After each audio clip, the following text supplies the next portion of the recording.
महोदय, अगर आप धनबाद बोकारो से चूंकि मैं आता हूं, वहां क्या है कि जो माफियाओं का सिंडिकेट है वह सड़क के किनारे जमीन पर घात लगाकर निगरानी करते हैं। उन्हें जैसा ही मालूम चलता है कि ये जमीन का जो रैयत है वो अगर कमजोर है तो पौने पौने दाम में फर्जी कागजात बनाते हैं और उस जमीन पर अपना दावा मजबूत करते हैं अध्यक्ष महोदय। तो इसलिए मैं आपसे चाहूंगा कि इस विषय को भी गंभीरता पूर्वक लेंगे।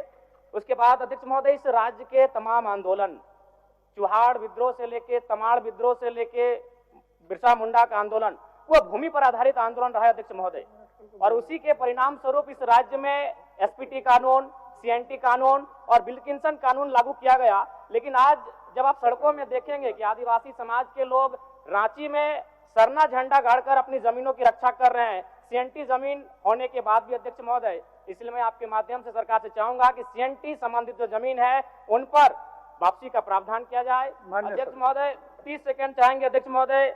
और साथ ही साथ चूंकि जब जमीन की बात आती है तो विस्थापन की बात आती है अध्यक्ष महोदय, चूंकि मैं उन क्षेत्र से आता हूं, कई ऐसे कागजात हैं जिनमें विस्थापन की जो जमीन लीज का मामला है वो 999 साल दर्शाया गया अध्यक्ष महोदय।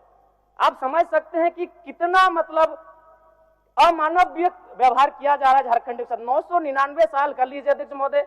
एक घटना है बेरमो गोविंदपुर की, जमीन के बदले नियोजन की बात थी और नियोजन दिया गया उनको 55 साल की आयु में, 5 साल में नौकरी खत्म हो गया अध्यक्ष महोदय।